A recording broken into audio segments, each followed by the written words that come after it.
अस्सलाम वालेकुम, नमस्ते, सत श्री अकाल, हेलो एवरीवन। स्वागत है आपका हमारे YouTube चैनल पर। अमावस की खटाटोप अंधेरी रात में सदियों पुराने उस खंडहर की ऊंची दीवार किसी खून पीने वाली बला की तरह सर ताने खड़े थे और दोनों दोस्त पेंसिल टॉर्च की मध्यम रोशनी में उस पुराने खंडहर के ऊंचे नीचे चबूतरों के बीच ठोकरे खाते आगे बढ़ते चले जा रहे थे, जहां से लोग दिन के वक्त भी गुजरने से घबराते थे।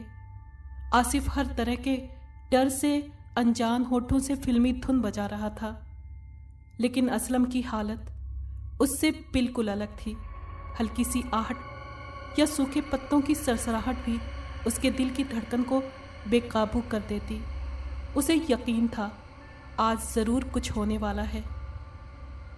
भाई, आधा रास्ता तो तय हो गया, लेकिन अभी तक किसी बला चुड़ैल से मुलाकात नहीं हुई। शायद किसी काम से गई होगी, इसलिए मेरा ख्याल है थोड़ा इंतज़ार कर लिया जाए। अगर उससे मिले बगैर यहाँ से चले गए तो नाराज़ हो जाएगी, और ये भी मुमकिन है गुस्से में आकर फिर कभी सामने ही ना आए और हम उसे देखने से महरूम रह जाएं। आसिफ ने एक बड़े से पत्थर पर बैठते हुए असलम को छेड़ा। तुम ज़रूर मेरी हालत का मजाक उड़ा रहे हो, लेकिन किसी गलत फहमी में न रहना, और देखो खुदा के लिए यहाँ मत बैठो, जल्दी चलो, मेरा दिल घबरा रहा है। असलम इधर उधर देखते हुए बोला, सब्र करो, चलते हैं डरपोक इंसान। वो भी क्या दौर था जब खूबसूरत शहजादियाँ अपने मनपसंद नौजवानों को जादुई मुहिम पर भेजा करती थीं, और फिर कामयाबी हासिल करने के बाद इनाम के तौर पर उनकी बहादुरी के सामने हथियार डालकर उनसे शादियां कर लिया करती थीं। काश काश मैं भी ऐसे ही दौर में पैदा हुआ होता। क्या बकवास लगा रखी है तुमने, ज़रा भी ख्याल नहीं है तुम्हें मेरी हालत का।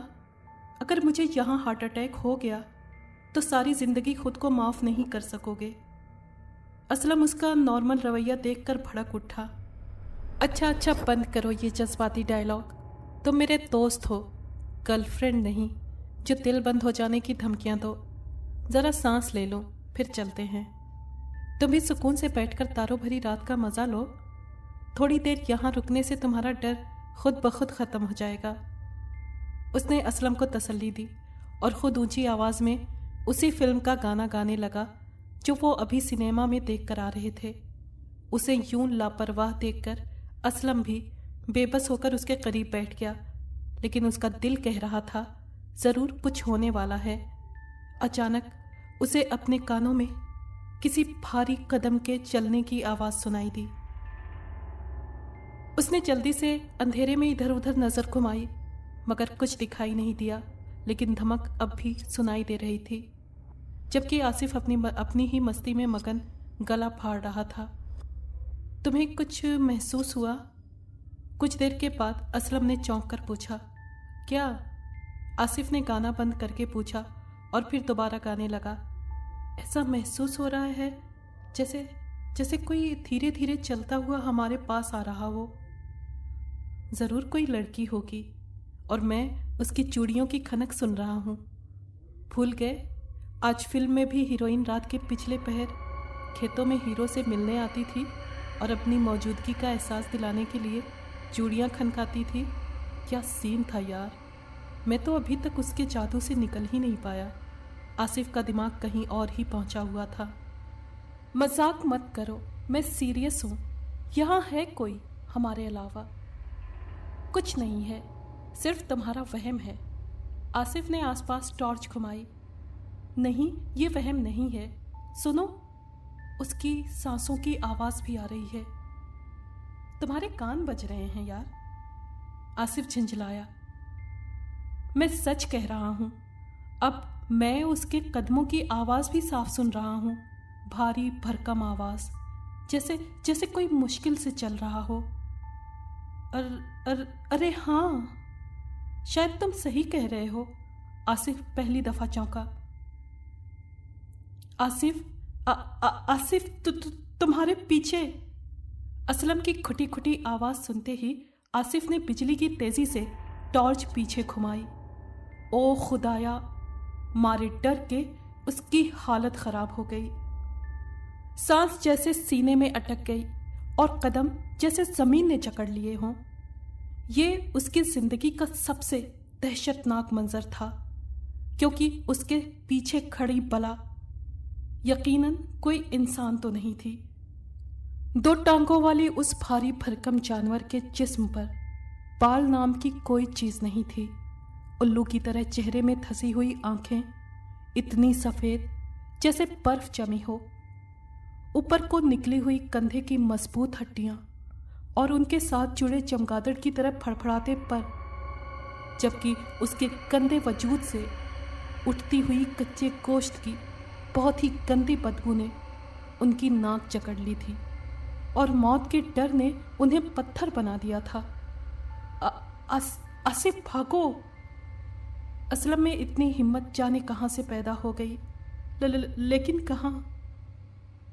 ये सुनते ही बला का कई फीट लंबा बाजू हरकत में आया और भागता हुआ असलम कई मीटर ऊंचा हवा में उठ गया।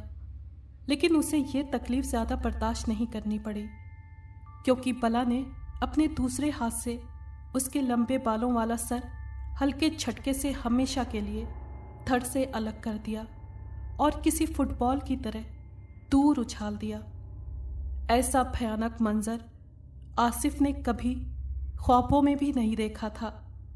सब कुछ सामने होने के बावजूद उसमें इतनी हिम्मत नहीं थी कि भागकर अपनी जान बचा सके। अगले ही लम्हे मौत एक दफा फिर हरकत में आई। अब आसिफ की बारी थी। मुझे मत मारो, मैंने कुछ नहीं किया। मैं आइंदा ही कभी यहां से नहीं गुजरूंगा। वो बला के हाथों में फड़फड़ाते हुए बड़ी मुश्किल से बोल रहा था, लेकिन फिर वो हैरान रह गया, क्योंकि बला न सिर्फ उसकी जबान समझ रही थी बल्कि बोल भी सकती थी। ठीक है, मैं तुम्हें छोड़ देती हूं, लेकिन एक शर्त पर। मौत की आवाज उसके कानों से टकराई। कैसी शर्त? तुम सारी जिंदगी कभी किसी से मेरे बारे में नहीं कहोगे। मुझे मंजूर है, मैं वादा करता हूं। उसके लहजे में जिंदगी की उम्मीद थी। याद रखो, जिस दिन तुमने अपना वादा तोड़ा वो तुम्हारी जिंदगी का आखिरी दिन होगा। ठीक है, मैं कभी किसी को नहीं सुनाऊंगा, बताऊंगा। आसिफ की आंखों में आंसू थे। भाग जाओ यहां से और पीछे मुड़कर नहीं देखना। बला ने उसे जमीन पर पटक दिया। नीचे गिरते ही आसिफ बिजली की तेजी से खड़ा हुआ और आसपास देखे बगैर वापस उसी रास्ते की तरफ भागा जहां से वो दोनों खंडर में दाखिल हुए थे। डर और दहशत की वजह से वो कई दफा जमीन पर गिरा, लेकिन उसने पीछे मुड़कर देखने की हिम्मत नहीं की। आज पहली बार उसे एहसास हुआ था मौत कितने दबे पांव इंसान का पीछा करती है। असलम की मौत का भयानक मंजर बार बार उसकी आंखों के सामने आ रहा था, लेकिन वो लगातार भागता जा रहा था। इन्हीं सोचों में वो गांव से बाहर पक्की सड़क पर जा पहुंचा। तेज डर, गम और प्यास की वजह से उसके दिल की धड़कन बेकाबू होती जा रही थी।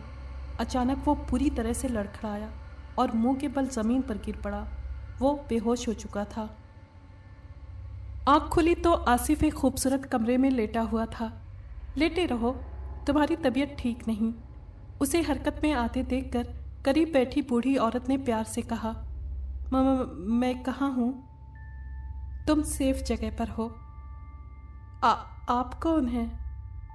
उसने पहली दफा औरत पर गौर किया, जिसने लंबा काला गाउन पहना हुआ था, जिसने लंबा काला गाउन पहन रखा था, जबकि उसके दूध की तरह सफेद बाल कंधों पर लहरा रहे थे।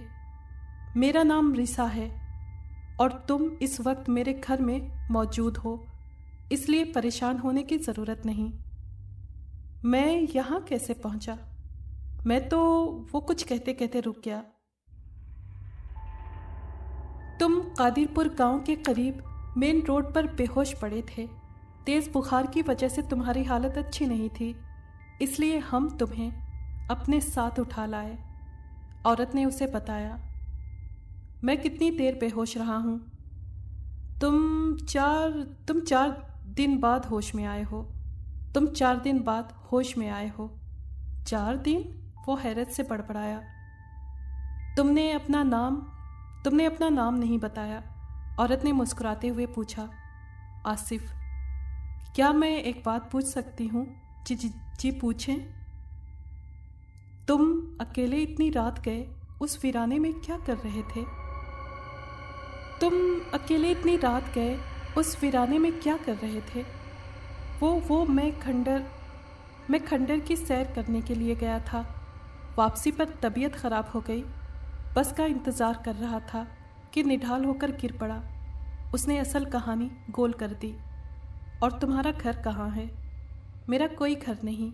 जहाँ सूरज डूबा वहीं रात बसर कर ली। माँ बाप बचपन में ही ख़त्म हो गए। उसने बताया। ओह, बहुत अफसोस हुआ। मेरे माँ बाप अब इस दुनिया में नहीं हैं। तुम फिक्र ना करो, सब ठीक हो जाएगा। आप यहाँ अकेली रहती हैं? परेशानी कम होने पर उसने पहली दफ़ा नज़र उठाकर कमरे का जायज़ा लिया। वो बहुत ही खूबसूरत बेडरूम था। मैं, मेरी बेटी अंजलि और कुछ मुलाजिम नौकर। ये हवेली हमारे पुरखों की यादगार है। हमारी सारी नस्लों ने इसी में ज़िंदगी गुजारी है। समझ गया। वो गहरी नज़र से कमरे का जायज़ा लेते हुए बोला। अब तुम आराम करो, मैं तुम्हारे खाने के लिए कुछ भिजवाती हूँ। वो उठते हुए बोली। जी शुक्रिया। और सुनो, किसी चीज़ की ज़रूरत हो तो शर्माना मत, इसे अपना ही घर समझो। रीसा ने प्यार से उसके सर पर हाथ फेरा और कमरे से बाहर निकल गई। और आसिफ गहरी सोच में डूब गया। कितनी नेक औरत है, कितना अच्छा सलूक कर रही है। और मैं कितना बुरा हूँ, झूठ बोले चला जा रहा हूँ। मुझे चाहिए इसे सब कुछ सच सच बता दूँ और वापस अपने गांव चला जाऊँ। किसी को धोखा देना अच्छी बात नहीं। कल जब सच्चाई पता चलेगी तो मुझे कितनी शर्मिंदगी होगी और इस रहमदिल औरत का भरोसा भी उठ जाएगा। मैं इसे असली सच्चाई बता दूंगा। उसने दिल ही दिल में फैसला किया। इतने में एक बूढ़ा नौकर सूप का प्याला थामे कमरे में आ गया। मालकिन ने कहा है सूप पी लीजिए, और अगर और किसी चीज़ की ज़रूरत हो तो बता दीजिए। बूढ़े ने बड़े प्यार से कहा। नहीं शुक्रिया। वो फौरन वापस चला जाना चाहता था ताकि गांव वालों को असलम की मौत के बारे में बता सके, लेकिन अचानक दिमाग में नया ख्याल आते ही वो एक दफ़ा फिर डर गया। असलम अपने पेरेंट्स का इकलौता था। वो लोग अपने बेटे की मौत का जिम्मेदार ज़रूर मुझे ठहराएंगे, मुझ पर इल्ज़ाम लगाएंगे। मैं उसे ज़बरदस्ती फ़िल्म देखने ले गया और वापसी पर जानबूझकर खंडर वाला रास्ता चूज़ किया, लेकिन बला के आते ही खुद उसे छोड़कर फरार हो गया। गांव वाले तो पहले ही मेरे खिलाफ हैं और आवारा समझते हैं। कोई मेरी बात पर यकीन नहीं करेगा। इससे तो बेहतर है वापस ना जाऊं और हमेशा के लिए गांव छोड़ दूं। वैसे भी अब मेरे पास मौका है। अगर मैं इस नेक दिल औरत की मिन्नत समाजत कर लूँगा तो मुमकिन है मुझे अपने पास मुलाजिम रख ले। इस तरह कम से कम गाँव वालों के तानों से निजात तो मिल जाएगी और उस खूनी बला से किया हुआ वादा भी रह जाएगा। वो खुद ही अपना फैसला बार बार बदल रहा था कि एक मीठी आवाज़ उसके कानों से टकराई। क्या सोच रहे हो? कुछ नहीं, उसने बदहवासी में जवाब देते हुए नजरें उठाईं तो मुंह खुले का खुला रह गया। सामने खड़ी खूबसूरत लड़की जरूर किसी परिस्तान की शहजादी थी। उसे अपनी तरफ यूं देखता पाते ही वो आगे बढ़ी और बिस्तर के करीब पहुंचकर बोली, मुझे मालूम है तुम ज़रूर यही सोच रहे हो कि यहाँ से वापस चला जाऊं। मैं इन लोगों पर बोझ हूँ, लेकिन याद रखो ऐसी कोई बात नहीं। तुम यहाँ आराम से रहो और दिमाग पर ज़्यादा जोर मत डालो। पहले ही तुम्हारी तबीयत खराब है। वो तो ठीक है, मगर आप कौन हैं? आसिफ उसे देखकर सकते में आ गया था। अंजलि, माँ ने बताया नहीं मेरे बारे में? वो अदा से बोली। बताया था, मगर इतनी डिटेल से नहीं कि वो आपको पाकिस्तान से लाई हैं। जवाब सुनते ही अंजलि ने बेइख्तियार ठहाका लगाया। बहुत खूब, पसंद आई मुझे तुम्हारी बात, लेकिन अब सो जाओ, रात गहरी हो चुकी है और तुम्हारी तबीयत ठीक नहीं। बेफिक्र रहो, बातों के लिए बहुत वक्त है मेरे पास। उसने मुस्कुराते हुए आसिफ के हाथ से सूप का खाली प्याला पकड़कर मेज पर रखा और वापस लौट गई। अब तो वापसी की रही सही ख्वाहिश भी दम तोड़ गई है। सुबह मैं रीसा से नौकरी की बात ज़रूर करूँगा। लगता है यहाँ रहा तो अंजलि के साथ खूब निभेगी। उसके जाने के बाद आसिफ ने मुस्कुराते हुए पक्का फैसला किया और चादर तान कर सोने की कोशिश करने लगा। मैं आपसे कुछ कहना चाहता हूँ। नाश्ते की मेज़ पर आसिफ अंजलि को नज़र भरकर देखने के बाद रीसा से बोला। हाँ कहो, वो मुस्कुराई। मैं आपका बहुत शुक्रगुजार हूँ, आपने मुश्किल वक्त में मेरी मदद की। अगर आप उस रोज़ मुझे अपने साथ नहीं ले आती तो शायद मैं ज़िंदा नहीं बचता। अरे नहीं, ऐसी कोई बात नहीं। मेरी जगह कोई दूसरा भी होता तो तुम्हारी मदद ज़रूर करता। तुम्हारी हालत इतनी ख़राब थी कि मुझसे रहा नहीं गया और मैं तुम्हें अपने साथ ले आई। वो उसकी तरफ देखते हुए बोली। वो दरअसल मैं, आसिफ ने झिझकते हुए बात अधूरी छोड़ दी। दरअसल क्या, तुम बिना झिझक अपनी बात पूरी कर सकते हो, ट्रेसा ने कहा। मैं वापस नहीं जाना चाहता। तो मत जाओ, तुम्हें यहाँ से कोई नहीं निकालेगा, वो लापरवाही से बोली। तो फिर आप मुझे अपने यहाँ कोई छोटी मोटी नौकरी दे दीजिए। मैं वादा करता हूँ जो काम भी आप मेरे ज़िम्मे लगाएंगी मैं ईमानदारी से करूँगा। ठीक है, अगर तुम वापस नहीं जाना चाहते तो मत जाओ, लेकिन मैं तुम्हें नौकरी नहीं दे सकती। क्या मतलब? आसिफ चौंका। मतलब ये, मुझे किसी नए नौकर की बिल्कुल ज़रूरत नहीं। फिर मैं यहाँ किस तरह रह सकता हूँ? आसिफ ने मायूसी से कहा। तुम बिल्कुल यहाँ रह सकते हो, और वो भी मेरे बेटे की तरह, वो मुस्कुराते हुए बोली। बेटे की तरह? आसिफ हैरत से उछला। हाँ, इस ख़ानदान में मर्दों की हमेशा कमी रही है। मेरा भी एक बेटा था, बिल्कुल तुम्हारी तरह। अब कहाँ है वो? आसिफ चौंका। दुश्मनी की भेंट चढ़ गया। अगर आज वो जिंदा होता तो मैं इतनी तन्हा ना होती। तुम्हारे चेहरे में मुझे उसका अक्स नज़र आता है, इसलिए मैं चाहती हूँ तुम हमें छोड़कर मत जाओ। यहाँ रहने से तुम्हारी उम्र भर की कमियाँ दूर हो जाएंगी और एक अच्छी ज़िंदगी नसीब होगी। उसकी आवाज़ भर्रा गई। आप मेरी सोच से भी कहीं ज़्यादा अच्छी हैं। मैं कभी आपको छोड़कर नहीं जाऊँगा। उसे ऐसा लग रहा था जैसे उसके यहाँ रहने की हामी भरने पर, जहाँ रीसा ने खुशी का इजहार किया था, वहीं अंजलि का चेहरा भी खिल उठा था। वो उसकी आंखों में अपने लिए मोहब्बत के जज्बात साफ महसूस करने लगा था। ये उस महल जैसी पुरानी हवेली में उसका पहला दिन था। उसने सारा दिन अंजलि के साथ घूम फिर कर गुजारा, जबकि रीसा नाश्ते के बाद अपने कमरे में चली गई। अंजलि के कहे अनुसार उसकी माँ बहुत कम कमरे से निकलती है, क्योंकि वो उम्र के इस आखिरी हिस्से में ज़्यादा से ज़्यादा प्रे करना चाहती है। हवेली में उन माँ बेटी की खिदमत के लिए नौकरों की पूरी फ़ौज मौजूद थी, लेकिन सारी न्यू फैसिलिटीज़ के बावजूद हवेली में रहने वाले लोगों के कपड़े और रहने सहने का ढंग बिल्कुल पुराने दौर की तरह था, जो उसकी समझ से बिल्कुल बाहर था। एक दिन क्यूरोसिटी के हाथों मजबूर होकर उसने अंजलि से इस पुराने रहन सहन के बारे में पूछा तो मालूम हुआ कि उनके ख़ानदान का ताल्लुक़ मिस्र से है और वो फ़िरौनों की औलाद में से हैं, लेकिन वक्त की आंधी उन्हें यहाँ ले आई और उनके पूर्वजों ने शहर से बाहर रेगिस्तान में अपने लिए ये बहुत बड़ी हवेली बनाई ताकि अपने रहन सहन और रस्म व रिवाज के मुताबिक ज़िंदगी गुजार सकें।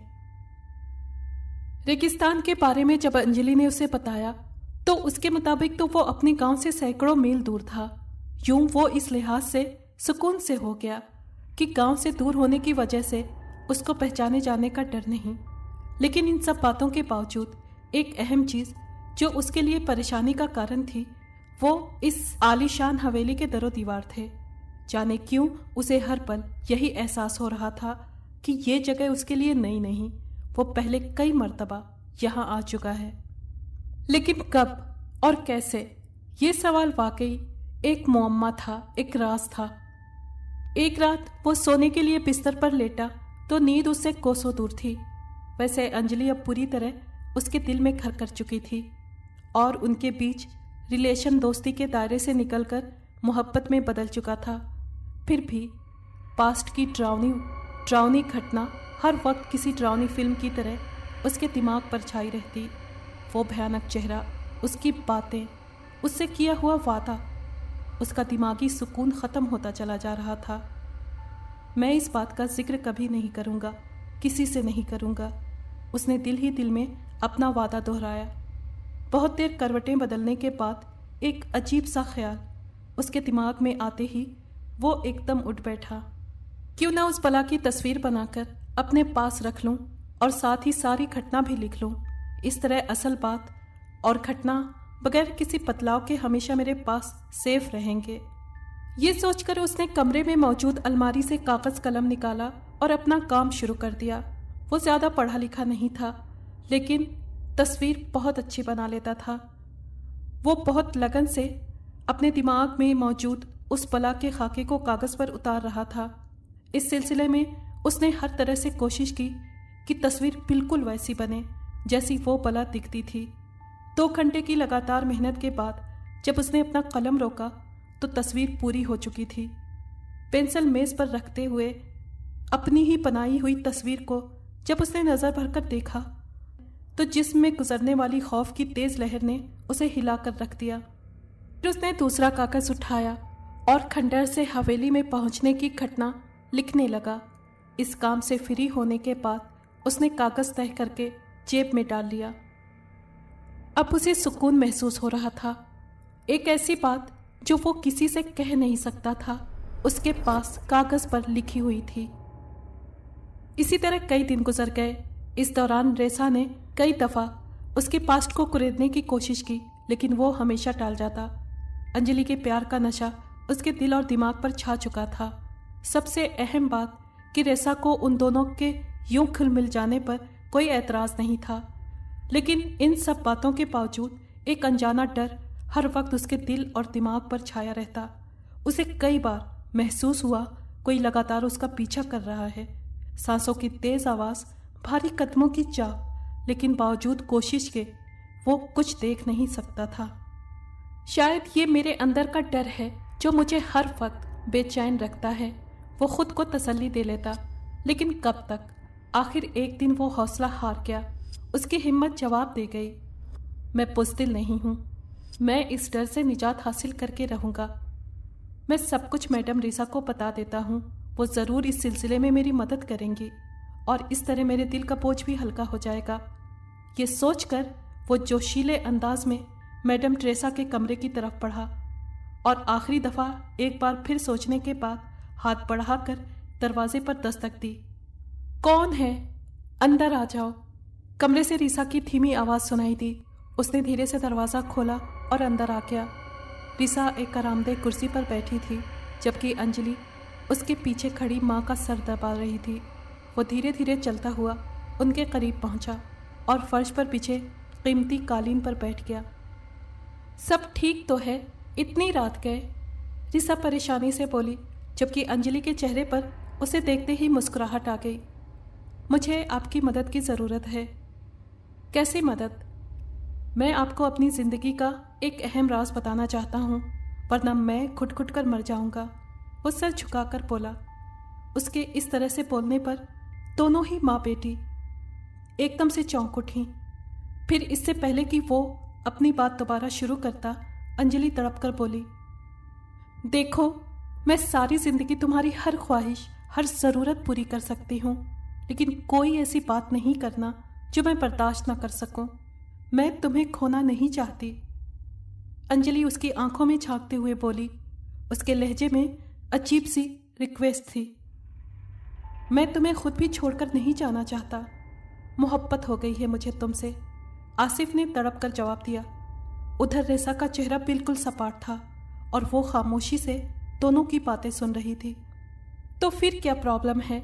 मत सुनाओ कोई ऐसी बात जिससे हम जुदा हो जाएं। अंजलि की आंखों में नमी थी। मैंने आप लोगों से एक झूठ बोला था। आसिफ उसकी बात पर ध्यान दिए बगैर बोला। कैसा झूठ? रिसा ने उसी सपाट लहजे में पूछा। मैंने गलत कहा था कि हादसे की रात मैं कादिरपुर के खंडरों की सैर के लिए गया था। सच्चाई ये है, मैं कादिरपुर के करीबी गांव का ही रहने वाला हूँ और उस रात मेरे साथ एक अजीब हादसा पेश आया था। ये कहकर उसने रेसा के बूढ़े चेहरे की तरफ देखते हुए अपनी बात दोबारा शुरू की। उस रात मैं अपने दोस्त के साथ खंडर में से गुजर रहा था कि अचानक हमारे सामने एक खौफनाक बला आ गई। मेरे देखते ही देखते उसने मेरे दोस्त को चीर फाड़ कर रख दिया। उसके बाद वो मेरी तरफ लपकी, लेकिन जाने क्यों उसे मुझ पर रहम आ गया और उसने मुझे इस शर्त पर छोड़ दिया कि मैं जिंदगी भर किसी से उसके बारे में नहीं बताऊं। मुझे मालूम है मैं वादा तोड़ रहा हूं, लेकिन अगर मैं आपको ये राज नहीं बताता तो मेरा दिमाग परेशानी से फट जाता, मैं मर जाता या कम से कम पागल ज़रूर हो जाता। मगर अब मुझे यकीन है मैंने अपना अहम राज किसी गलत इंसान को नहीं बताया, क्योंकि मुझे आप पर पूरा भरोसा है। तुम बेफिक्र रहो, ये राज हमेशा मेरे पास तुम्हारी अमानत रहेगा। ये कहकर रिसा उठी और टहलने लगी। क्या तुम्हें उस बला का हुलिया याद है? वो कुछ सोचकर बोली। हाँ बिल्कुल, आसिफ ने जवाब दिया और आंखें बंद करके उस बला को सोचने लगा और उसका हुलिया बताने लगा। बेहद खौफनाक चेहरा, लंबे कान, धसी हुई सफ़ेद आंखें, लंबे बाजू, नुकीले नाखून और उसने याद करने की कोशिश की और चमगादड़ की तरह फड़फड़ाते पर पीछे से रिसा की आवाज़ सुनाई दी। बिल्कुल ठीक, लेकिन आप कैसे जानती हैं? उसने चौंक कर पीछे मुड़ते हुए आंखें खोली और फिर हैरत और डर से खुटी खुटी चीख उसकी हलक से बरामद हुई, क्योंकि उसके पीछे रिसा और अंजलि के बजाय उसी भयानक हुलिये वाली दो बलाएं खड़ी थीं। आखिर तुमने ये वादा तोड़ ही दिया। अगर तुम ये राज सीने में छुपाए रखते तो सारी जिंदगी ऐशो आराम से गुजार सकते थे और मैं कभी तुम पर अपनी असलियत जाहिर नहीं करती। लेकिन अफसोस, तुमने मेरे साथ धोखा किया। ये कहकर उसने नजरें दूसरी बला की तरफ घुमाई और बोली, मैंने कहा था ना तुमसे कि ये सब इंसान होते ही ऐसे हैं, झूठे, मक्कार, दगाबाज, धोखेबाज। उसके मुंह से जैसे आग के शोले निकल रहे थे। मेरा इरादा बुरा नहीं था। मैंने तो आपको अपना हमदर्द समझकर परेशानी बांटने की कोशिश की थी। डर की वजह से आसिफ ने कांपते हुए जवाब दिया। ये सही कह रहा है, इसे छोड़ दो। इसका इरादा वाकई हमें धोखा देने का नहीं था। दूसरी पला, जो ज़रूर अंजलि थी, आसिफ की हिमायत में बोली, लेकिन रूप बदलते ही उसकी आवाज़ भी भद्दी और खुरदुरी हो गई थी। बिल्कुल नहीं, ये राज ही उसकी ज़िंदगी का असल इम्तिहान था। अब वक्त तुम्हारे हाथ से निकल चुका है लड़के, और तुम ख्वामख्वाह उसकी हिमायत करने की कोशिश मत करो। किसी इंसान से मोहब्बत कभी तुम्हें सुख नहीं दे सकती। उन दोनों को बातों में बिजी देखकर आसिफ फरार होने के इरादे से आसपास देखने लगा तो हैरान रह गया। वो एक मर्तबा फिर कादिरपुर के खंडरों में मौजूद था। हम कहाँ हैं? और वो हवेली? वो चौंका। तुम अभी भी उसी हवेली में खड़े हो, एक ऐसी हवेली जिसे कोई आम आदमी नहीं देख सकता। उसका रंग रूप, शानो शौकत सिर्फ उसे दिखाई देती है जिसे हम ताकत देते हैं देखने की। बाकी लोगों के लिए ये सिर्फ खंडहर है और हमेशा खंडहर ही रहेगा। उसकी बात पूरी होते ही आसिफ ने छलांग लगाई और सामने पड़े पत्थर को फलांग कर भागने की कोशिश की, लेकिन रिसा का मजबूत हाथ हरकत में आया और सीधा आसिफ की गर्दन पर जा पड़ा। अंजलि, खुदा के लिए बचाओ मुझे, मैं तुमसे प्यार करता हूं। उसकी घुटी घुटी आवाज हलक से आ रही थी। तुम मुझसे प्यार नहीं करते। अगर ऐसा होता तो तुम अभी भागने की कोशिश नहीं करते। माँ ठीक कहती है, तुम इंसान भरोसे के लायक नहीं। अंजलि ने टकासा जवाब दिया। मैं तुम्हें कभी नहीं मारती, लेकिन अपनी भलाई और इस राज की हिफाजत के लिए ज़रूरी है कि तुम्हारी जान की कुर्बानी दी जाए। मुझे यकीन है तुम्हें दिल में एहसास हो गया होगा कि तुम्हारी मौत मेरे जुल्म से ज़्यादा खुद तुम्हारी अपनी लापरवाही और गलती का नतीजा है। ये कहते ही रिसा ने अपने दूसरे हाथ के नुकीले नाखून आसिफ के सीने में गाड़ दिए। एक जोरदार चीख सुनाई दी और कुछ ही देर के बाद आसिफ का बेजान जिस्म बेतरतीबी की हालत में पथरीली जमीन पर पड़ा था। अफसोस कि आज के बाद मैं कभी किसी पर रहम नहीं कर सकूंगी, रिसा ने बड़बड़ाकर अपने बड़े बड़े पर फड़फड़ाए और अंजलि के साथ नजरों से ओझल हो गई। इंस्पेक्टर दानिश गहरी सोच में डूबा अपने दफ्तर में बैठा था। कादिरपुर के खंडरों में बढ़ती हुई रहस्यमयी खूनी घटनाएं उसके लिए पहेली बनी हुई थी। दिन रात काम करने के बावजूद वो अभी तक एक कदम भी आगे नहीं बढ़ सका था। ऊपर से दबाव दिन ब दिन बढ़ता चला जा रहा था। अखबार चीख चीख कर लोगों को परेशान कर रहे थे और इलाके की आधी से ज़्यादा आबादी घर छोड़कर जा चुकी थी, क्योंकि गांव के हर दूसरे तीसरे घर में कोई न कोई आदमी मारा जा चुका था। खुद उसके अपने कई सिपाही इस रहस्यमयी मौत के शिकार हो चुके थे, लेकिन उन्होंने हिम्मत नहीं हारी थी। सर, एक खास खबर है। आने वाले हवलदार की पुरजोश आवाज ने उसे चौंका दिया। कैसी खबर? सर, खंडहर से आज उस लड़के की लाश मिली है जो कुछ रोज पहले असलम नाम के लड़के की मौत के बाद लापता हो गया था। इतने दिनों बाद? इंस्पेक्टर दानिश के आवाज में हैरत थी। जी सर, लेकिन खास बात यह है कि उसकी जेब से ये कागज मिले हैं। हवलदार ने तह किए हुए 2 कागज उसके सामने रख दिए। इंस्पेक्टर दानिश ने एक कागज खोला तो हैरत से उछल पड़ा। कागज पर बेहद अजीब किस्म के जानवर की तस्वीर बनी हुई थी। उसने झट से दूसरा कागज उठाया और उस पर लिखी हुई तहरीर पढ़ने लगा।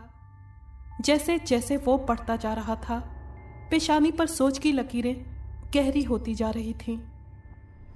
इन कागजों का पता कितने लोगों को है? वो तहरीर पढ़ते हुए कुछ सोचकर बोला। सिर्फ 3 सिपाहियों को, जिन्होंने लाश बरामद की है, हवलदार ने जवाब दिया।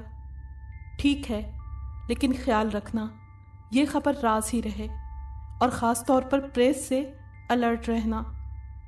इंस्पेक्टर दानिश ने हवलदार को समझाया। जी सर।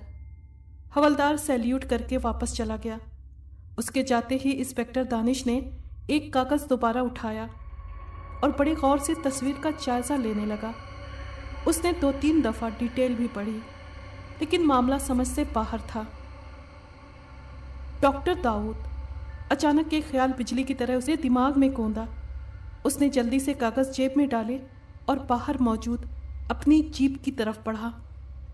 कुछ ही मिनटों के बाद वो मुल्क के famous expert archaeologist doctor Daud के घर की तरफ तेज़ी से जा रहा था।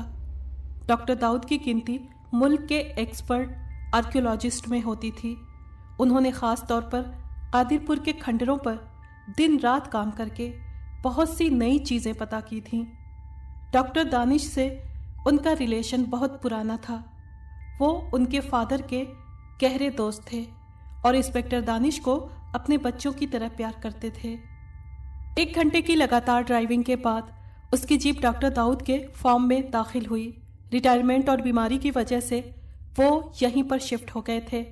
इंस्पेक्टर दानिश, जो कि बचपन से ही उनके यहाँ आता रहा था, इसलिए वो बिला झिझक जीप पार करके फॉर्म में मौजूद कोठी के अंदरूनी हिस्से की तरफ बढ़ा और एक नौकर से उनके बारे में मालूम करके लाइब्रेरी के सामने जा खड़ा हुआ। यस, कम इन। दस्तक के जवाब में डॉक्टर साहब की नरम आवाज़ सुनाई दी। वो दरवाज़ा खोलकर कमरे में दाखिल हो गया। डॉक्टर साहब एक आरामदायक कुर्सी पर बैठे किसी किताब को पढ़ने में बिजी थे। उन्होंने सलाम की आवाज़ सुनकर किताब से सर उठाया और खड़े होकर इंस्पेक्टर दानिश को गले लगा लिया। अंकल, मैं आपके पास एक ज़रूरी काम से आया हूँ, इंस्पेक्टर दानिश चाय पीते हुए बोला। कैसा काम? डॉक्टर साहब मुस्कुराकर बोले। एक दफ़ा आपने जिक्र किया था कादिरपुर के खंडरों में खुदाई के दौरान आपको कुछ रहस्यमयी घटनाओं का सामना करना पड़ा था। हाँ, मुझे याद है, लेकिन तुम क्यों पूछ रहे हो? जवाब में इंस्पेक्टर दानिश ने जेब से दोनों कागज़ निकालकर डॉक्टर दाऊद की तरफ बढ़ाए। डॉक्टर दाऊद ने तस्वीर वाला कागज़ खोला तो उस पर नज़र पड़ते ही उनका रंग उड़ गया। थोड़ी देर बाद संभल कर उन्होंने दूसरा कागज़ पढ़ा और इंस्पेक्टर दानिश की तरफ देखते हुए बोले, ये कागज़ तुम्हें कहाँ से मिले? क्या आप इस तस्वीर के बारे में कुछ जानते हैं? इंस्पेक्टर ने उल्टा सवाल किया। हाँ, मगर पहले बताओ कि ये कागज़ तुम्हें कहाँ से मिले हैं? वो अपनी बात पर अड़ गए। जवाब में इंस्पेक्टर दानिश ने उन्हें डिटेल में सारी बात बता दी। डॉक्टर दाऊद ने सारी बात ध्यान से सुनी और कुछ सोचते हुए बोले, तुम्हारी बातों से अंदाज़ा हो रहा है हालात ज़्यादा अच्छे नहीं हैं। क्या मतलब? वो चौंका। उन्होंने एक दफ़ा फिर बड़े गौर से तस्वीर का जायज़ा लिया और कहने लगे, 30 साल पहले मैं भी तुम्हारी तरह जवान था। हर चीज़ हासिल करने का जुनून मेरे सर पर सवार रहता था। उन दिनों मैं अपने साथियों के साथ कादिर नगर के खंडरों में इन्वेस्टिगेशन कर रहा था। जब हमने खंडरों के बीच वाले हिस्से में खुदाई शुरू की तो अजीबोगरीब घटनाएं शुरू हो गईं। खुदाई करने वाले मजदूरों को खौफनाक शक्लें दिखाई देने लगीं, खौफनाक आवाज़ें सुनाई देतीं और अक्सर खुदाई के बीच में उनके मजबूत औजार टूट जाते। आखिर एक वक्त ऐसा आया कि सब मजदूरों ने काम करने से इनकार कर दिया, लेकिन मेरे समझाने पर वो दोबारा तैयार हो गए और मैंने उनका हौसला बढ़ाने के लिए खुद काम की निगरानी शुरू कर दी। एक दिन काफ़ी गहराई में हमें एक ताबूत मिला। हमने उसे रस्सियों की मदद से गड्ढे से बाहर निकाला और जब हथौड़ों की मदद से उसके जंग से भरे ताले को तोड़कर ढक्कन उठाया तो वो खामोश हो गए। तो इंस्पेक्टर दानिश बेचैनी से बोला, उसमें एक लाश थी। उन्होंने अपनी बात पूरी की। किसकी लाश? इंस्पेक्टर ने दोबारा सवाल किया। उसकी शक्ल बिल्कुल इस तस्वीर की तरह थी जो आज तुम लेकर आए हो, उन्होंने जवाब दिया। क्या? मारे हैरत के इंस्पेक्टर के मुंह से सिर्फ यही एक वर्ड निकल सका। लाश के अलावा ताबूत में एक छोटा सा संदूक और भी था। जैसे ही मैंने वो संदूक उठाने के लिए हाथ बढ़ाया, दिन का उजाला रात के अंधेरे में बदल गया और कादिरपुर की फिजा एक ऐसी तेज लाल आंधी की लपेट में आ गई। ऐसी आंधी जो हमने अपनी पूरी जिंदगी में नहीं देखी थी। हर आदमी अपनी जान बचाने के लिए दीवानों की तरह मुंह उठाकर भागा।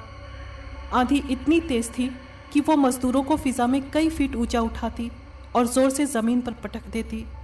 मैंने खुद एक मजबूत खंभे का सहारा लेकर अपनी जान बचाई थी। काफ़ी देर बाद आंधी थमी तो सूरत हाल पहले से बिल्कुल अलग थी। खंडर का काफ़ी हिस्सा गिर चुका था और मलबे तले दबकर कई मजदूर मारे जा चुके थे। लेकिन उन सब बातों के अलावा एक हैरान करने वाली बात यह थी कि ताबूत में से लाश गायब थी। ये कैसे पॉसिबल है? सर्दी की तेज लहर इंस्पेक्टर के जिस्म के आर पार हो गई। यकीन करो, मैं सच कह रहा हूँ, डॉक्टर दाऊद ने जवाब दिया। उसके बाद क्या हुआ? फिर हमारे बुलाने पर कादिरपुर के एक बेहद नेक बुजुर्ग वहाँ आए और उन्होंने वहाँ पर कई दुआएं पढ़ीं और मुझे सख्ती से हुक्म दिया कि खाली ताबूत फौरन उसी जगह दफन कर दिया जाए। मैंने छोटा संदूक वहां से निकालने की कोशिश की तो उन्होंने ये कहकर मना कर दिया, ये वक्त इस संदूक को खोलने के लिए मुनासिब नहीं, सही नहीं। वक्त आने पर इसे दोबारा निकाल लिया जाएगा। अलबत्ता तुम इस जगह का नक्शा अपने पास सेव कर लो। हालात कुछ ऐसे थे कि मैं उनकी बात टाल नहीं सका। ताबूत को संदूक समेत दोबारा उसी गड्ढे में दफन करने के बाद खंडेर की और खुदाई बंद कर दी गई। उन्होंने डिटेल बताकर गहरी सांस ली और आंखें बंद कर लीं। लेकिन गौर करने वाली बात यह है कि जो अभी घटना हो रही है वो कुछ महीनों पहले से ही शुरू हुई है। अगर ये तस्वीर उसी लाश की है तो 30 साल तक खामोश क्यों रही? इंस्पेक्टर दानिश ने सवाल किया। तुम्हारा सवाल बहुत इम्पोर्टेंट है। इस घटना के बाद मुझे उस नेक बुजुर्ग से सच में बहुत लगाव हो गया था। मैं अक्सर उनके पास जाता और तरह तरह के सवाल करके उनसे इस बारे में जानने की कोशिश करता। एक रोज़ उन्होंने मुझे बताया, बला अब उसी वक्त एक्टिव हो सकेगी जब वो इस दुनिया में नहीं रहेंगे। और ये सच है क्योंकि उन बुजुर्ग का कुछ ही महीने पहले इंतकाल हो चुका है। इसका मतलब ये हुआ कि अब ये लड़ाई हमें अकेले ही लड़नी पड़ेगी। इंस्पेक्टर दानिश ने जवाब दिया। हाँ, तुम सही कहते हो, डॉक्टर दाऊद ने कहा। तो आपके ख्याल में हमें सबसे पहले क्या करना चाहिए? इस बारे में मेरी राय है कि सबसे पहले वो संदूक तलाश किया जाए, डॉक्टर दाऊद ने जवाब दिया। लेकिन आपकी बातों के हिसाब से वो संदूक हासिल करना आसान नहीं, इंस्पेक्टर ने शक जाहिर किया। तुम्हारी बात अपनी जगह सही है, मगर अब सच्चाई अलग है। इस बारे में मेरी नेक बुजुर्ग से डिटेल में बात हुई थी। उन्होंने कहा था अगली दफ़ा जो आदमी ताबूत खोलेगा उसे लाल आंधी का सामना नहीं करना पड़ेगा क्योंकि उसमें मौजूद लाश गायब हो चुकी है। लेकिन उसे काबू करने का तरीका सिर्फ उस संदूक में ही है, डॉक्टर दाऊद ने कहा। तो फिर संदूक हासिल करने के लिए खुदाई शुरू कर देनी चाहिए। हाँ बिल्कुल, और मेरे ख्याल में इस सारे काम को अगर खुफिया रखा जाए तो ज़्यादा बेहतर होगा। आप फिक्र ना करें, सारा काम आपकी मर्जी के हिसाब से होगा, इंस्पेक्टर मुस्कुराते हुए बोला। उसके बाद डॉक्टर दाऊद ने एक नक्शे की मदद से खुदाई की असल जगह बताई और सख्ती से कहा खुदाई सिर्फ दिन की रोशनी में की जाए। इस बीच रात के वक्त कोई आदमी उस तरफ जाने की कोशिश न करे। बात सुनने के बाद इंस्पेक्टर दानिश ने उन्हें सलाम किया और वहां से चला गया। कुछ दिन के बाद तय की हुई जगह पर खुदाई का काम शुरू कर दिया गया। इस काम के लिए बाहर से किसी मजदूर को बुलाने के बजाय पुलिस के जवान खुद खुदाई कर रहे थे और इंस्पेक्टर दानिश खुद उस काम की निगरानी करता रहा। डॉक्टर दाऊद के कहे के मुताबिक सिर्फ सूरज ढलने तक काम किया जाता, उसके बाद किसी आदमी को खंडहर में रहने की इजाज़त नहीं थी। खुदाई शुरू हुए तीसरा दिन था कि गहराई में मौजूद एक सिपाही की आवाज़ ने सबका ध्यान अपनी तरफ खींचा। सर, ताबूत नजर आ गया है। इंस्पेक्टर दानिश उसकी आवाज़ सुनते ही तेजी से आगे बढ़ा और लटकी हुई रस्से की सीढ़ी की मदद से खोदे जाने वाले गड्ढे की तह में जा पहुंचा, जहां दो सिपाही जमीन में धंसे हुए लोहे की मजबूत ताबूत पर से मिट्टी हटा रहे थे। इंस्पेक्टर दानिश खुद भी उनके साथ शामिल हो गया। काफी देर मेहनत करने के बाद वो ताबूत को मिट्टी की पकड़ से आज़ाद करने में कामयाब हो गए। उसके बाद मजबूत रस्सों से बांधकर उसे एक ताकतवर जीप के जरिए खींचकर गड्ढे से बाहर निकाला गया। बाहर आते ही इंस्पेक्टर दानिश ने बड़ी गौर से ताबूत का जायजा लिया। इतना पुराना होने के बावजूद वो अपनी असली हालत में था और उस पर पुराने ज़माने की कलाकारी थी, लेकिन लंबे वक्त से ज़मीन में धंसे रहने की वजह से वो पूरी तरह से जंग से भर चुका था। ठीक है, खोलो, उसने पास खड़े सिपाही को हुक्म दिया। तेज ब्लेड ने कुछ ही देर में जंग से भरे ताले को काट कर रख दिया। इंस्पेक्टर दानिश दुआएं पढ़ता हुआ आगे बढ़ा और बिना खौफ ताबूत के ढक्कन को उलट दिया। ताबूत अंदर से खाली था, लेकिन उसके एक कोने में लोहे का एक छोटा सा संदूक मजबूत जंजीर से जकड़ा हुआ था। थोड़ी सी कोशिश के बाद वो उस संदूक को अलग करने में कामयाब हो गए। इंस्पेक्टर दानिश ने संदूक उठाकर जीप में रखा और डॉक्टर दाऊद के फार्म की तरफ रवाना हो गया, क्योंकि वो खंडहर में संदूक खोलकर कोई रिस्क नहीं लेना चाहता था। रात गए इंस्पेक्टर दानिश डॉक्टर दाऊद के पास पहुंचा। वो बेचैनी से उसका इंतजार कर रहे थे। वो उसे फौरन अपनी लेबोरेटरी में ले गए। इंस्पेक्टर ने संदूक लेबोरेटरी में मौजूद एक बड़े से मेज पर रखकर सवाल भरी नजरों से डॉक्टर दाऊद की तरफ देखा। इसे खोलो, वो इंस्पेक्टर को एक हथौड़ा पकड़ाते हुए बोले। इंस्पेक्टर दानिश ने सर हिलाते हुए हथौड़ा पकड़ा और संदूक के ताले पर दे मारा। 2-3 चोट के बाद जंग से भरा ताला टूट गया। इंस्पेक्टर ने डॉक्टर दाऊद की तरफ देखा और हाथ बढ़ाकर टूटा हुआ ताला अलग किया और संदूक के ढक्कन को ऊपर की तरफ खींचा। एक हल्की सी चरचराहट कमरे में गूंजी और ढक्कन खुल गया। संदूक खुलते ही एक अनजानी सी जादू भरी खुशबू कमरे में फैलती चली गई। उसमें सिर्फ 2 चीज़ें थीं, एक पीतल का बोर्ड और दूसरी बहुत ही पुराने कागज़ पर बना हुआ एक नक्शा। उन दोनों पर लिखी गई राइटिंग किसी पुरानी ज़बान में थी। कुछ समझ नहीं आने पर इंस्पेक्टर दानिश ने उलझी नज़रों से डॉक्टर दाऊद की तरफ देखा, जो पीतल के बोर्ड पर लिखी राइटिंग को बड़े गौर से देख रहे थे। ये दोनों चीज़ें उठाकर मेरे पीछे आओ, डॉक्टर दाऊद ने कहा और बाहर जाने वाले दरवाजे की तरफ बढ़े। थोड़ी देर बाद वो दोनों लाइब्रेरी में थे। सामान मेज पर रखकर आराम से बैठ जाओ, उन्होंने अगला ऑर्डर दिया। ये कहकर डॉक्टर दाऊद उसकी मौजूदगी से बेपरवाह होकर एक अलमारी की तरफ बढ़े और वहाँ से एक बहुत ही पुरानी किताब निकालकर वापस लौट आए। उन्होंने टेबल लैंप जलाकर बोर्ड तेज रोशनी में रखा और खुद मोटे शीशों वाली ऐनक लगाकर किताब के पेज पलटने लगे। काफी देर बाद उन्होंने कागज कलम संभाला और बोर्ड पर लिखी राइटिंग का ट्रांसलेशन अंग्रेजी में करना शुरू किया। जैसे जैसे वो ट्रांसलेशन करते जा रहे थे, उनके माथे पर सोच की लकीरें गहरी होती जा रही थीं। दूसरी तरफ इंस्पेक्टर दानिश उनके सामने कुर्सी पर बैठा बेचैनी से पहलू बदल रहा था, लेकिन उसने उनके काम में दखल नहीं डाला। 2 घंटे के लगातार मेहनत के बाद उन्होंने हाथ में पकड़ी प्लेट मेज पर रखी और कुर्सी से टेक लगाकर आंखें बंद कर लीं। कुछ मालूम हुआ? इंस्पेक्टर दानिश बेताबी से बोला। हाँ, बहुत कुछ, उन्होंने आंखें खोलने के बाद जवाब दिया। क्या लिखा है इस पर? इंस्पेक्टर दानिश का सवाल सुनकर उन्होंने दोबारा बोर्ड उठाया और उसकी तरफ देखते हुए बोले, ये बोर्ड पुरानी मिस्री ज़बान में लिखा गया है, जो आज से कई हजार साल पहले बोली जाती थी। इसके हिसाब से वो खूनी बला दरअसल एक शैतानी आत्मा है, जिसे एक जादूगर के गलत अमल की वजह से ताकत मिली। ये बला उस जादूगर की जिंदगी में ही बेकाबू हो गई थी, मगर शायद बीमारी की वजह से वो जादूगर उस पर पूरी तरह से काबू नहीं पा सका और उसने टेम्पररी तौर पर उसे ताबूत में बंद कर दिया। लेकिन उसे मालूम हुआ कि एक वक्त ऐसा आएगा जब ये बला किसी इंसान की गलती से दोबारा जिंदा हो जाएगी। इसलिए उसने उसे ख़त्म करने का पूरा तरीका इस बोर्ड पर लिखकर संदूक में बंद किया और संदूक को बला के साथ ताबूत में रखवा कर ज़मीन में दफन कर दिया।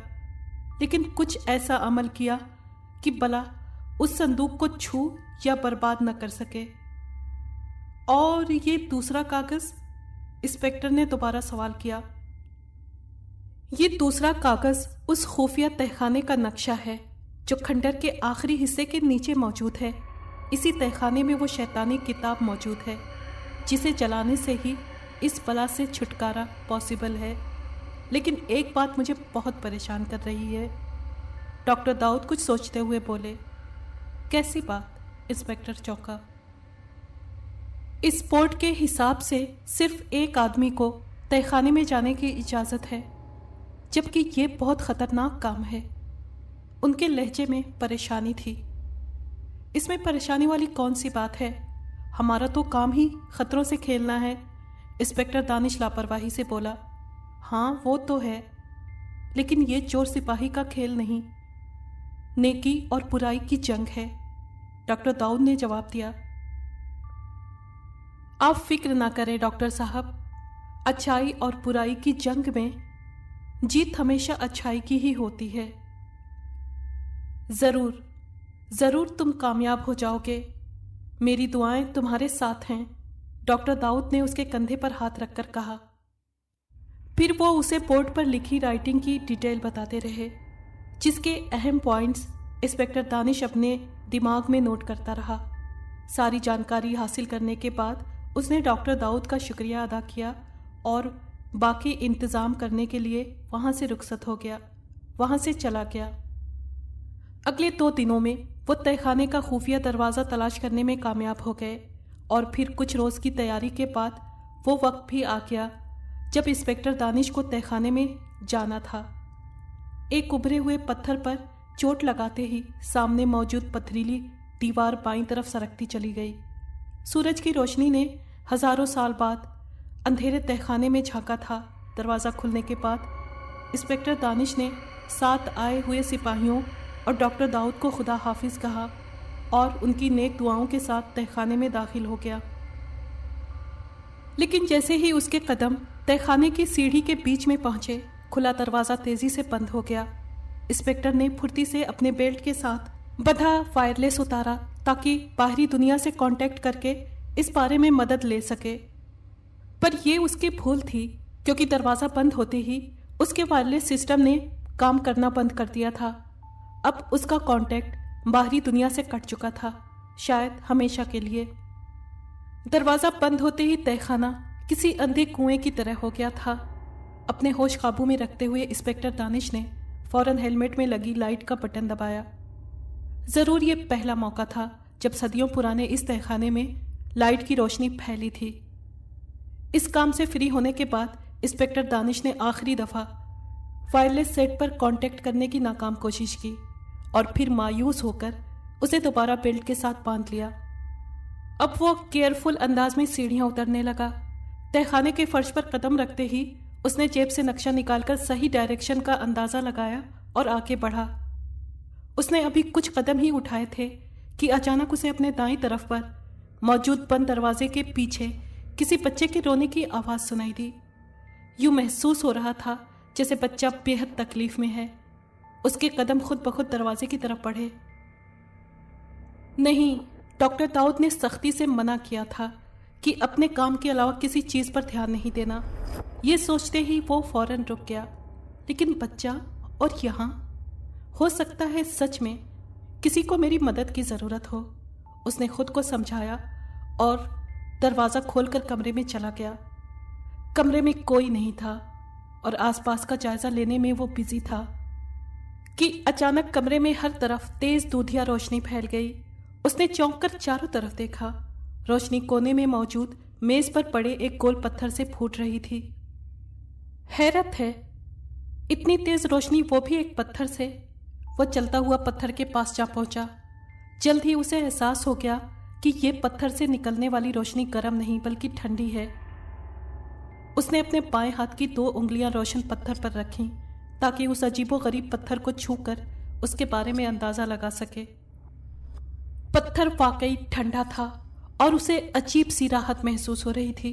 उसने पत्थर को छूकर और बेहतर तरीके से महसूस करने के लिए बाकी 2 उंगलियां भी पत्थर पर रख दी और यही उसकी गलती थी। चारों उंगलियां एक साथ पत्थर पर रखते ही बच्चे की रोने की आवाज़ तेज ठहाकों में बदल गई। उसने तेजी से हाथ वापस खींचने की कोशिश की, लेकिन वक्त गुजर चुका था। उसकी चारों उंगलियां बुरी तरह पत्थर से चिपक गई थीं। अभी वो अपना हाथ पत्थर से अलग करने की कोशिश में बिजी था कि ठंडे पत्थर में गर्मी पैदा होने लगी और देखते ही देखते वो पत्थर दहकते हुए अंगारों की तरह हो गया। इंस्पेक्टर दानिश चिपके हुए पत्थर को हाथ से अलग करने के लिए दीवानों की तरह कमरे में उछल रहा था। वो कभी अपना हाथ ज़मीन पर मारता और कभी दीवार पर, लेकिन वक्त गुजरने के साथ साथ हालात और ख़राब होते चले जा रहे थे और अब जिंदा इंसानी गोश्त जलने की बू तेज़ी से कमरे में फैलने लगी थी। वो दर्द से पूरी तरह निढाल हो चुका था। तेज़ तकलीफ़ की हालत में उसने अपने हाथ का जायज़ा लिया। चारों उंगलियां लगभग जल चुकी थीं और आग अब बाकी हाथ की तरफ बढ़ रही थी। अब सोचने का वक्त नहीं था और ना ही उसके सिवा कोई चारा। उसने दाएं हाथ से अपनी टांग से बंधा हुआ तेज धार खंजर उतारा और पूरी ताकत से खंजर को पत्थर पर मारा। आखिरकार ये दर्दनाक ऑपरेशन पूरा हुआ और दहकता हुआ पत्थर उंगलियों से अलग होकर जमीन पर गिर पड़ा, जबकि इंस्पेक्टर दानिश भी तकलीफ की हालत में खुद जमीन पर लोट-पोट हो रहा था, क्योंकि उसकी चारों उंगलियां काफी हद तक झुलस चुकी थीं। थोड़ा संभलते ही उसने जल्दी से रुमाल निकाला और हाथ पर बांध लिया। अब वो कमरे में आधा बेहोशी की हालत में पड़ा था। इधर लाल पत्थर दोबारा रंग बदलने लगा और धीरे धीरे दूधिया हो गया। कमरे में गूंजने वाले ठहाके एक दफा फिर बच्चे के रोने की आवाज में बदल गए और सब कुछ पहले की तरह हो चुका था, सिवाय इंस्पेक्टर दानिश के, जिसके हाथ की उंगलियां झुलस चुकी थीं। शैतानी दुनिया में ये उसकी पहली गलती और पहली सजा थी। इंस्पेक्टर की लंबी बेहोशी के बाद आंखें खुली तो जाने कितना वक्त गुजर चुका था, क्योंकि उसकी घड़ी की सुइयों ने तो तहखाने में दाखिल होते ही काम करना बंद कर दिया था। वो कराहता हुआ उठा और लगभग रेंगता हुआ कमरे से बाहर आ गया। उसकी हालत ज़्यादा अच्छी नहीं थी। कमरे से निकलकर वो नक्शे के हिसाब से चलता हुआ एक बंद दरवाजे के सामने जा खड़ा हुआ। बंद दरवाजे की मजबूती का अंदाज़ा लगाने के लिए हाथ का दबाव डाला तो वो खुलता चला गया। हैरत है, उसके मुंह से निकला। दरवाज़ा खुलते ही वो एक मर्तबा फिर नीचे जाती हुई सीढ़ियों के सामने खड़ा था। यही वो दूसरा तहखाना था जिसमें वो शैतानी किताब मौजूद थी। कुछ देर अगले मुहिम की प्लानिंग करने के बाद वो सीढ़ियां उतरने लगा। आखिरी सीढ़ी पर पहुंचकर उसने तहखाने के फर्श पर कदम रखा ही था कि कॉरिडोर की दीवारों पर लगी मशालें खुद ब खुद जल उठीं। वो अभी इस अनोखे वेलकम पर गौर कर ही रहा था कि उसे अपने पीछे सुनाई देने वाली इंसानी कदमों की आहट पर चौंकना पड़ा।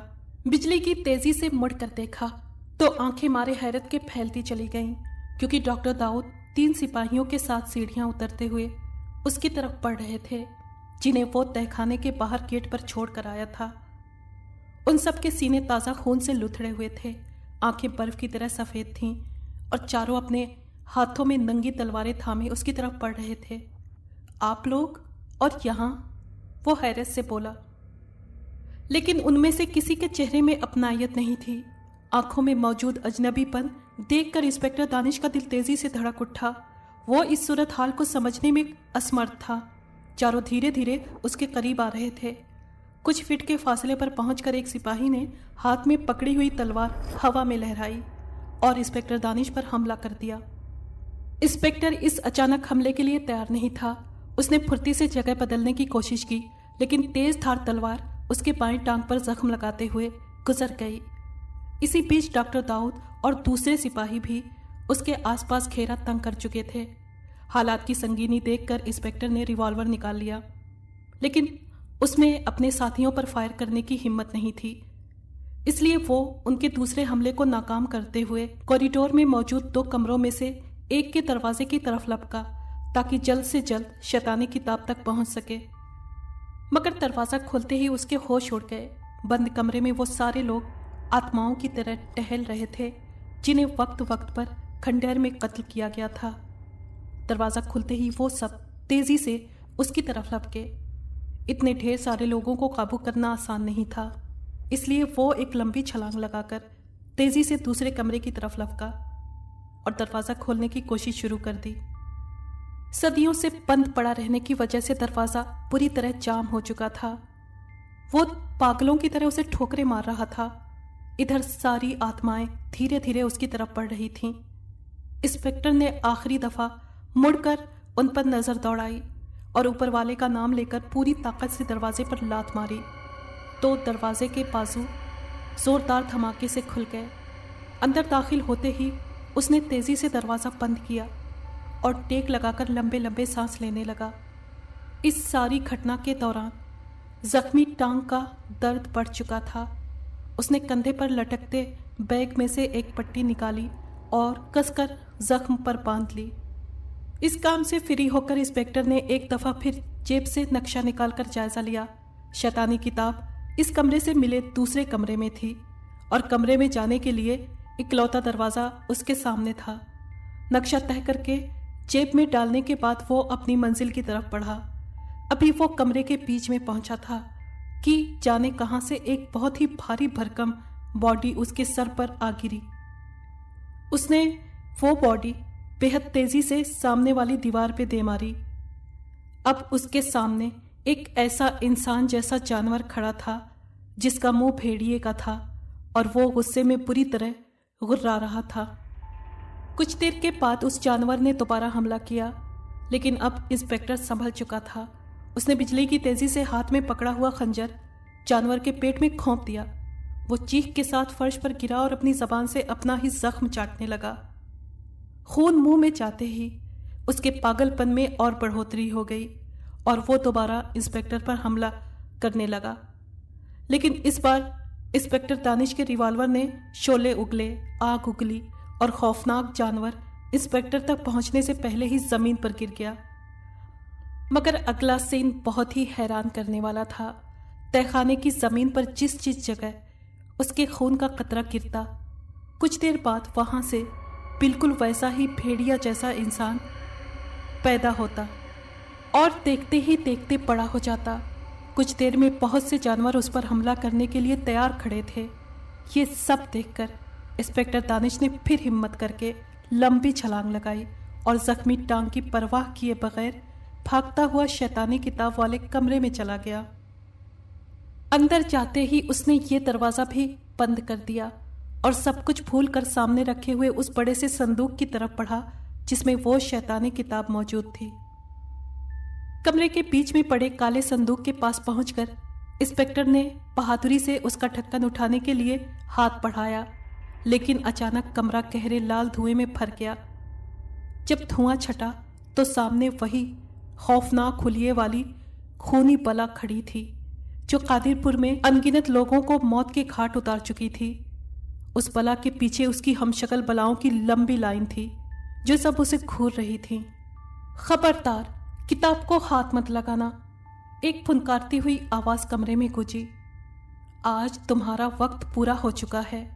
सदियों पुराना ये जादू अब टूटने का वक्त आ चुका है। तुम्हें खत्म होना होगा। इंस्पेक्टर दानिश ने उसकी बात का जवाब देते हुए तेजी से संदूक में पड़ी पुरानी किताब उठा ली। ये देखते ही बला का कई फीट लंबा हाथ हरकत में आया और उसका मजबूत पंजा इंस्पेक्टर दानिश की गर्दन पर जा पड़ा, जबकि उसकी साथी बलाएं खामोशी से खड़ी ये सब देखती रहीं। इंस्पेक्टर दानिश के पांव जमीन छोड़ चुके थे और वो बला के हाथों में बुरी तरह फड़फड़ा रहा था। तेज तकलीफ की वजह से उसकी आंखें उबलकर बाहर आ रही थीं और किताब हाथों से निकलकर दूर जा गिरी थी। उसने हिम्मत करके एक दफा फिर हॉल्स्टर से रिवॉल्वर निकाला और अंदाजे से बला के चेहरे की तरफ करके फायर कर दिया। गोली उसकी भयानक आंख को चीरती हुई सर के पिछले हिस्से से पार हो गई। जोरदार झटके की वजह से बला के हाथ की पकड़ कमजोर हुई और इंस्पेक्टर दानिश फर्श पर आ गिरा। नीचे गिरते ही उसने बला के चेहरे की तरफ देखा, जिसकी आंख में होने वाला सुराख तेजी से भर रहा था। इसी बीच इंस्पेक्टर दानिश एक दफा फिर कमरे के कोने में पड़ी किताब उठाने में कामयाब हो चुका था और जेब से लाइटर निकालकर किताब को आग लगाने की कोशिश कर रहा था। लेकिन बावजूद लगातार कोशिश के वो लाइटर जलाने में नाकाम रहा। सारी शैतानी बलाएं ये देखकर तेजी से उसकी तरफ लपकी। मौत और जिंदगी के बीच फासला धीरे धीरे कम होता चला जा रहा था। अच्छाई और बुराई की लड़ाई आखिरी पड़ाव में थी और उम्मीद की किरणें मायूसी के अंधेरे में जा रही थीं। एक बार फिर जब खूनी बला का मजबूत पंजा इंस्पेक्टर दानिश की गर्दन के करीब पहुंचा, अचानक ही लाइटर ने तेज शोला उगला और उसके दूसरे हाथ में पकड़ी हुई किताब सूखे पत्तों की तरह जल उठी। शैतानी किताब के आग पकड़ते ही उसकी तरफ बढ़ती हुई बलाओं के जिस्म भी भड़क उठे। दूसरे कमरे में मौजूद अजीब किस्म के जानवर और बुरी आत्माएं भी खुद ब खुद शोलों की लपेट में आ गईं और चीखते चिल्लाते सब बड़ी बला के आसपास जमा हो गईं। सब पागलों की तरह अपनी अपनी आग बुझाने की कोशिश में थे कि खंडहर एकदम से जलजले की लपेट में आ गया। छतों से मिट्टी और पत्थरों की बारिश शुरू हो गई और ऊंची दीवारें जमीन पर आ गिरीं। अचानक जलजले के एक तेज झटके से सारा तहखाना रेत के कमजोर खरोदे की तरह बैठता चला गया। इंस्पेक्टर दानिश बढ़ती हुई तबाही देखकर जख्मी टांग के साथ तेजी से बाहरी दरवाजे की तरफ लपका, लेकिन बहुत देर हो चुकी थी। अभी वो कमरे के बीच में ही था कि दाईं दीवार का बड़ा हिस्सा मौत बनकर धमाके से उसके सर पर गिर पड़ा। इंस्पेक्टर दानिश की आखिरी चीख कमरे की दीवारों से टकराई और मलबा गिरने के शोर में हमेशा के लिए गुम हो गई। कादिरपुर सदियों पुराने शैतानी जादू से आज़ाद हो चुका था। पुलिस की बड़ी टीम और लोगों के साथ मिलकर खंडेर के मलबे में से इंस्पेक्टर दानिश को निकालने की कोशिश कर रही थी। जादू खत्म होने के बाद अचानक हजारों मन वजनी मलबे के नीचे गहराई में दबे इंस्पेक्टर दानिश के बेजान जिस्म के साथ बंधी वायरलेस में जान पैदा हुई और बाहर खड़े पुलिस ऑफिसर की आवाज़ उभरी, हेलो हेलो, क्या आप मेरी आवाज़ सुन रहे हैं? लेकिन इंस्पेक्टर दानिश की तरफ से कोई जवाब नहीं मिला। वो तो एक बहुत बड़ा कारनामा अंजाम देकर हमेशा के लिए खामोश हो चुका था। सदियों का शैतानी जादू खत्म होने के लंबे टाइम तक लोग इंस्पेक्टर की दिलेरी की बातें करते रहे, लेकिन असली सच्चाई कोई नहीं जान सका। और यूं ये खंडेर एक राज था, राज है और राज ही रहेगा। अगर आपको ये कहानी पसंद आई है तो प्लीज़ लाइक और शेयर करें और कमेंट बॉक्स में अपनी राय का इजहार कीजिए। अगर आपने हमारे चैनल को अभी तक सब्सक्राइब नहीं किया है तो प्लीज़ सब्सक्राइब कर लें और बेल आइकन को प्रेस कर दें ताकि आने वाली हर कहानी का नोटिफिकेशन आपको मिल सके। शुक्रिया।